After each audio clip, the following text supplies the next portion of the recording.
How Marcus Samuel became rich, the story of his oil empire. What if I told you that one of the greatest oil empires in history began with seashells? Not barrels, not pipelines, shells. This is the story of a boy born in the backstreets of Whitechapel, surrounded by lacquered mollusks and shipping manifests, who would one day outwit Standard Oil, tame the Suez Canal, rescue a stranded warship, and become a Viscount. His name? Marcus Samuel. But how did a Jewish merchant from London's East End become the architect of Royal Dutch Shell? Why did he name his oil tankers after seashells? What secrets did he uncover in the Black Sea that changed global energy forever? And how did he and his wife die on the same day, after 45 years of marriage, leaving behind a legacy of triumph, tragedy, and transformation? From the docks of Batum to the drawing rooms of London, from kerosene breakthroughs to aristocratic honors, this is a tale of risk, rivalry, and relentless ambition. You'll meet tugboats that saved warships, tankers that defied explosions, and a man who turned Victorian trinkets into global power. Marcus Samuel was born on November 5, 1853, in Whitechapel, London, a neighborhood that smelled of coal smoke, ambition, and the occasional horse. He was part of the Baghdadi Jewish community, a diaspora of merchants originally from Baghdad, who had settled in cities like Bombay, Calcutta, Singapore, and London. These were no ordinary immigrants. They were the merchant elite of the East, fluent in Arabic, Hebrew, English, and the language of trade. They knew how to move silk, spices, and silver across oceans without losing a coin. His father, Marcus Samuel Sr., was one of them, a man with a monocle in one eye and a ledger in the other.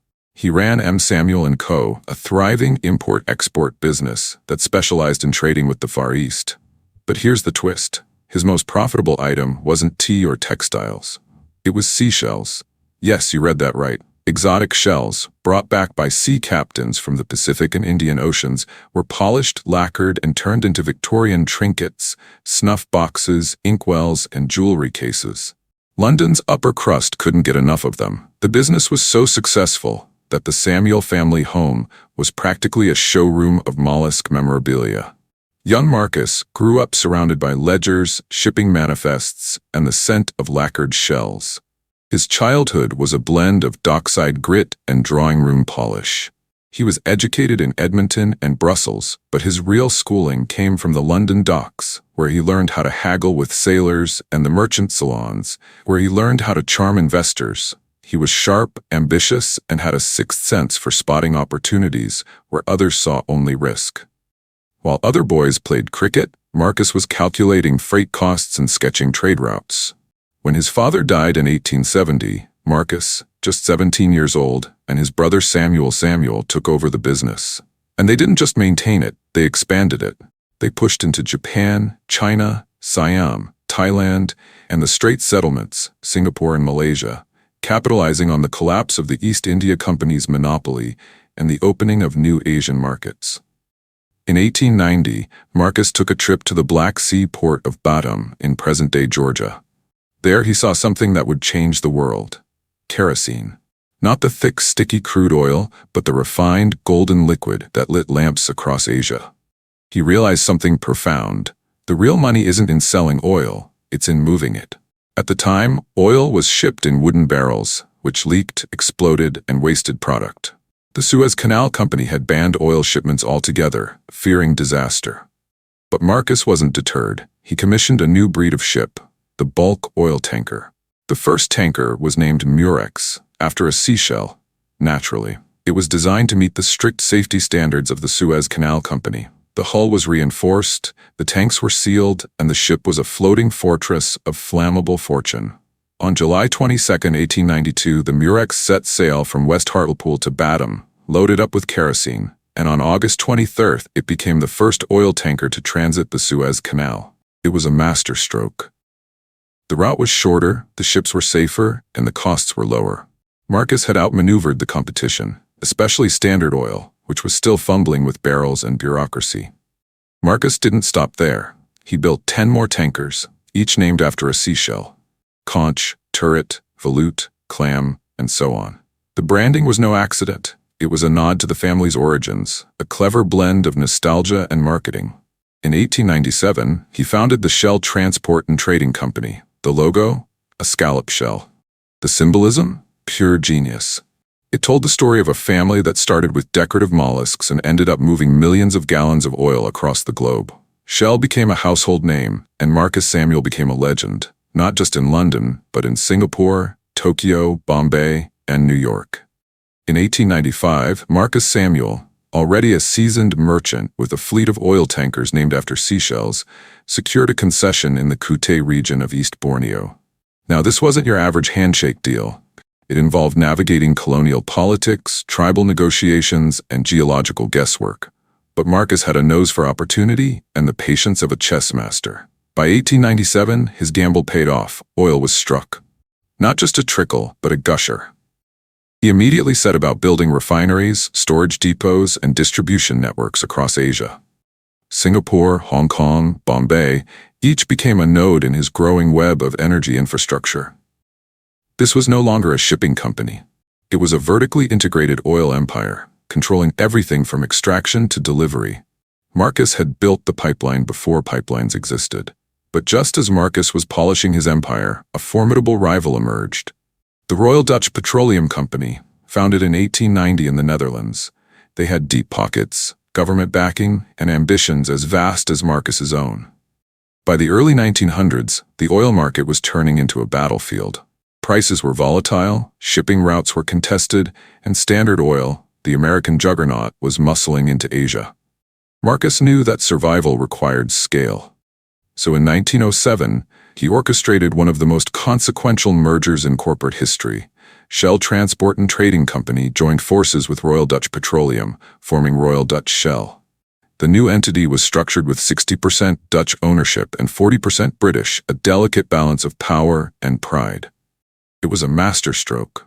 Shell now had the reach, resources, and resilience to take on Standard Oil and win. Marcus wasn't just building oil empires. He was shaping cities. In 1891, he became an alderman of the City of London, a role that involved overseeing trade, infrastructure, and civic affairs. By 1894, he was sheriff, and in 1902, he was elected Lord Mayor of London, the highest civic honor in the city. During his tenure, he helped establish the Port of London Authority, modernizing the docks and streamlining shipping operations. He turned London into a global logistics hub, ensuring that goods and oil could flow smoothly through the Thames. In 1898, the British warship Victorian ran aground near Port Said, Egypt. It was a diplomatic and military embarrassment, but Marcus's company had tugs in the region, and he dispatched them immediately. They pulled the vessel free, saving face for the Royal Navy. For this act of maritime heroism, Marcus was knighted. Not bad for a boy from Whitechapel whose family once sold seashells. Marcus's rise didn't stop there. In 1903, he was made a baronet. In 1921, he became Baron Bearsted, and by 1925, he was elevated to Viscount Bearsted. The merchant class of London grumbled. Some feared that aristocratic titles would dilute the city's republican spirit, but Marcus had earned his place. He also received an honorary Doctor of Laws from the University of Sheffield, a nod to his contributions to industry, infrastructure, and international trade. Marcus married Fanny Elizabeth Benjamin in 1881, a woman of grace, intellect, and quiet strength. They had several children, including Walter Horace Samuel, who became the second Viscount Bearsted. Walter was a philanthropist, art collector, and patron of Jewish causes. He donated works to the National Gallery and supported refugee resettlement during World War II. Gerald Samuel, a bright and promising young man who enlisted during World War I. He was killed in action, a devastating blow to the family. Marcus never fully recovered from the loss. On January 17, 1927, after 45 years of marriage, Marcus and Fanny died on the same day. Whether by fate or heartbreak, they departed together. They were buried side by side at Willesden Jewish Cemetery next to a memorial for Gerald. At their joint funeral, Chief Rabbi Joseph Hertz delivered a eulogy that echoed through the ages.